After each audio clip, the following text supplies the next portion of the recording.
There goes Chico out there. Chico today,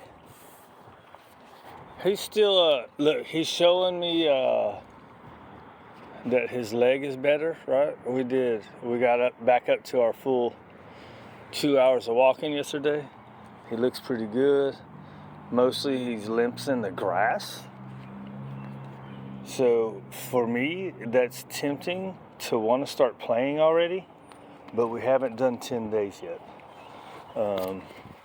And 10 days it's kind of the thing I picked up for weird little things from being at the shelter. That's what they always said. Like if there was a limp and couldn't really find anything, right? There's no sense in doing x-rays and stuff if they seem fine, right? Just 10 days of light duty. So we've been doing less time and just walking. But when they he's got a weird gait anyways, dude. But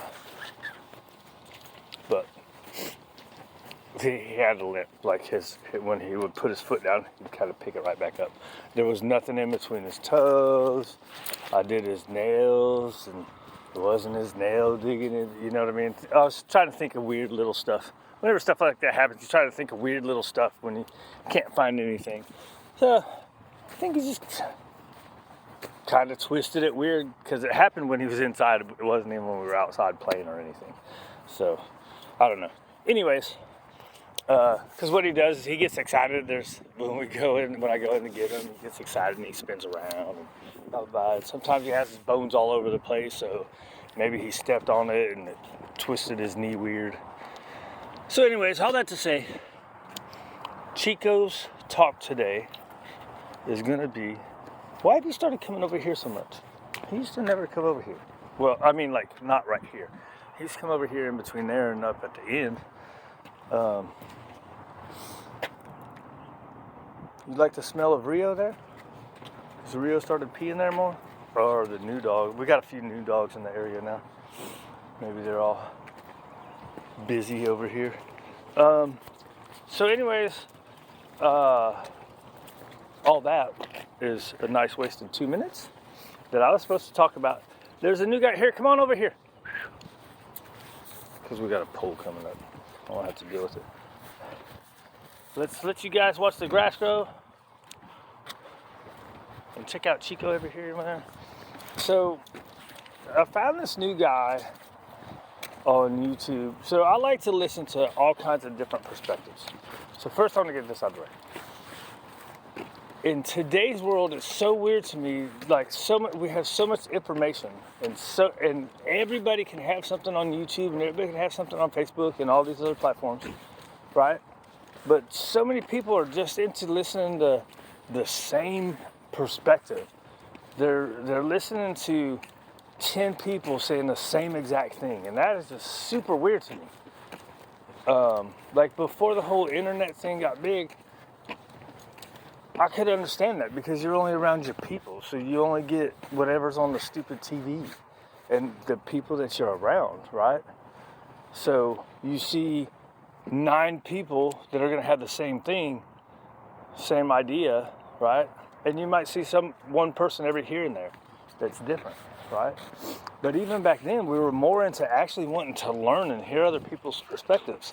Whereas today, these days, nobody wants to hear other people's perspectives. It's just so weird because the internet has so much shit that we can learn and pick things up, right? Even if you don't adopt what these people think, you can see how other people think and see why they do what they do. But instead,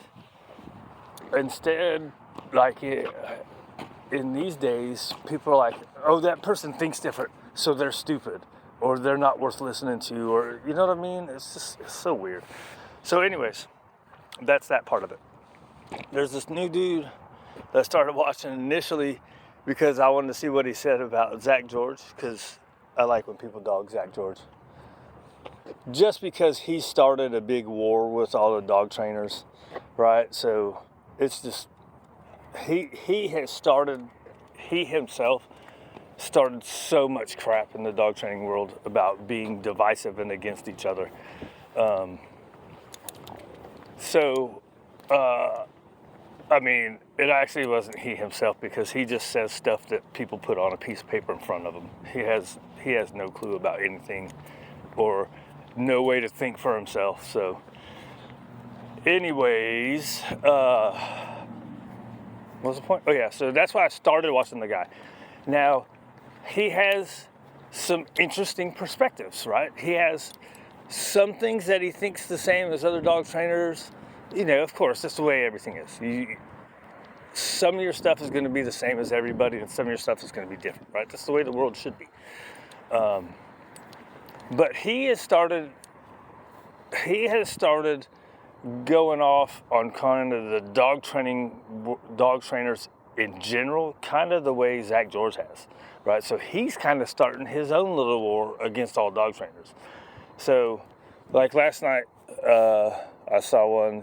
He's like, dog trainers need to stay out of behavioral stuff. And I know what he's talking about. Because I've seen so many of his things, he's pretty specifically talking about Zach George and people like Zach George, okay? That are gonna only throw food at everything. Zach George will give affection at inappropriate times during behavioral stuff.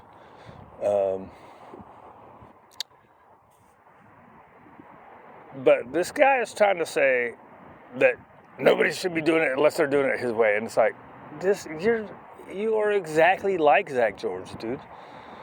Right? But I guess that's part of, like, a lot of people want to feel like they have their own thing, right? And it's the dogs are all different. The people are all different. It's so weird to want to make things. I guess that's an egotistical thing, right? He thinks he's the best in the world, although probably nobody's really heard of him. Kind of like me. Nobody's heard of it. But I don't think I'm the best in the world. Never. I don't know. It's weird. But it's weird. Oh, that's where I was going to go. It's weird that he's doing that because, look, maybe he doesn't care about other trainers seeing his stuff and making helping other trainers be able to understand his perspective, and maybe why they should adopt some of the stuff that he does and some of the things that he says. Because most of the things he says are, like, I would say 75% of what he says is going against what the majority of dog trainers do. And look, positive only and balance training, the majority of dog trainers do the same thing. Balance training will use, and labels are just stupid. We should all just be trainers that are working with dogs and working with people. So balance trainers will use corrections or aversive tools, right? Whereas the positive only people won't. Positive only people usually use negative punishment, which is like taking your attention away or withholding rewards, right? And then there's the force-free that I don't know what really they do different. There's just a bunch of stupid-ass labels. But anyways, if this guy is trying to get his perspectives, let me turn this way while he goes El Pupo. If you're trying to get your perspectives and have people understand your perspectives, you don't start calling out the whole community, right? If you really dislike one certain style of community, sure, alienate them. But hold on. All right, so say you don't like the positive and force-free thing, and you could care less if they ever hear anything. Why wouldn't you want more people that are balance trainers who are more likely to do his style? Now, I don't know. Look, he does super short clips. I don't know what he really does. Basically, he's showing, basically in the clips that I've seen of him, the dog's kind of freaking out, and he just holds on, and he stays calm, and then whatever, and then everything ends up settling down. No, none of his clips are ever very long. The ones that are pretty long are when he's sitting there talking. But, so, who knows what he does? But, this is weird to me, right? So, So say he doesn't like, and he doesn't think, and he knows that nobody on the positive only side are ever going to listen to him. The people that will listen to him are people like me, right? And more balanced trainers that will listen to his, I would say he's probably going to fall under the natural umbrella, right? Or label, whatever you want to call it. But we would be the ones, so when you start talking about everybody, you know, maybe he could care less, maybe all he cares about is his client seeing the stuff, which that pretty much is, hey, get out of there, I can't see what you're doing. Sometimes there's food and stuff back there, chicken bones, whatnot. The alley cats leave stuff, or people walk by and throw their chicken bones back there.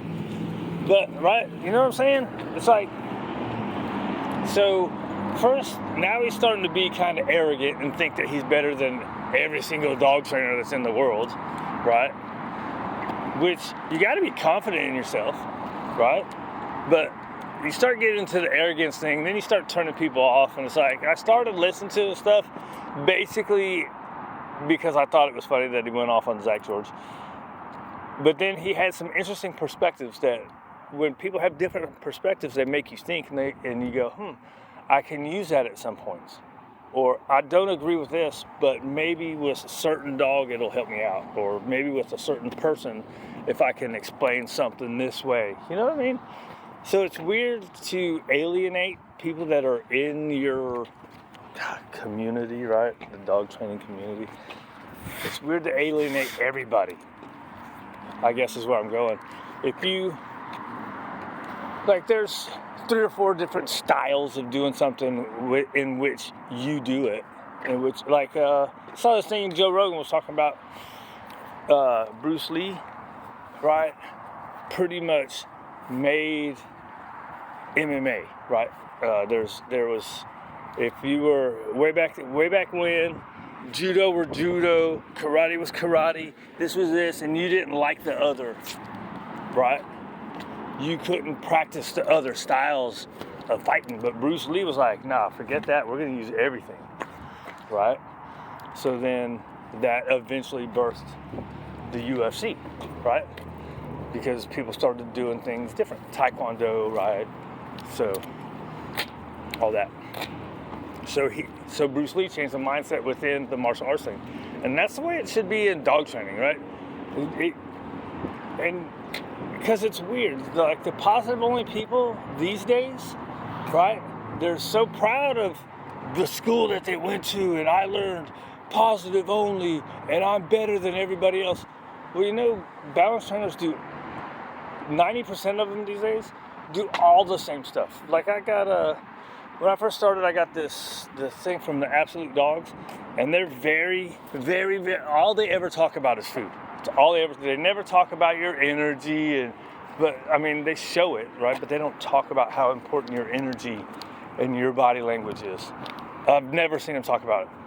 So they're very super food centric, right? Well, they have, like when I do the recall games, I got it from them. But I watched this other, I came across this guy, Michael Ellis, who's badass, right? And then he is with Learbird, right? Or at least affiliated with. And then, so there's an old guy, what's his, I can't remember his first name. His last name's Frawley, right? Maybe it's Mike Frawley, something like that. But he's like, yeah, you know, these food throwing games, you know, these people say they invented it, but I've been doing it for 40 years. These people aren't even 40 years old. We've been doing that food game for 40 years, okay? So, I don't know, where was I going with that? Oh man, I'm at 15 minutes, that's why. So anyways, just listen to other perspectives, man, right? If you don't like it, keep it filed away, so that way you have it in case one day it helps you out. Let's listen to everything, take it in. You don't like it, file it away. Keep it back in the back of your mind. Maybe it helps you out someday, maybe it doesn't. But don't be a dick. If you want people to listen to you, you don't be a dick, right? That's all there is to it. Anyways, out of here. Good one.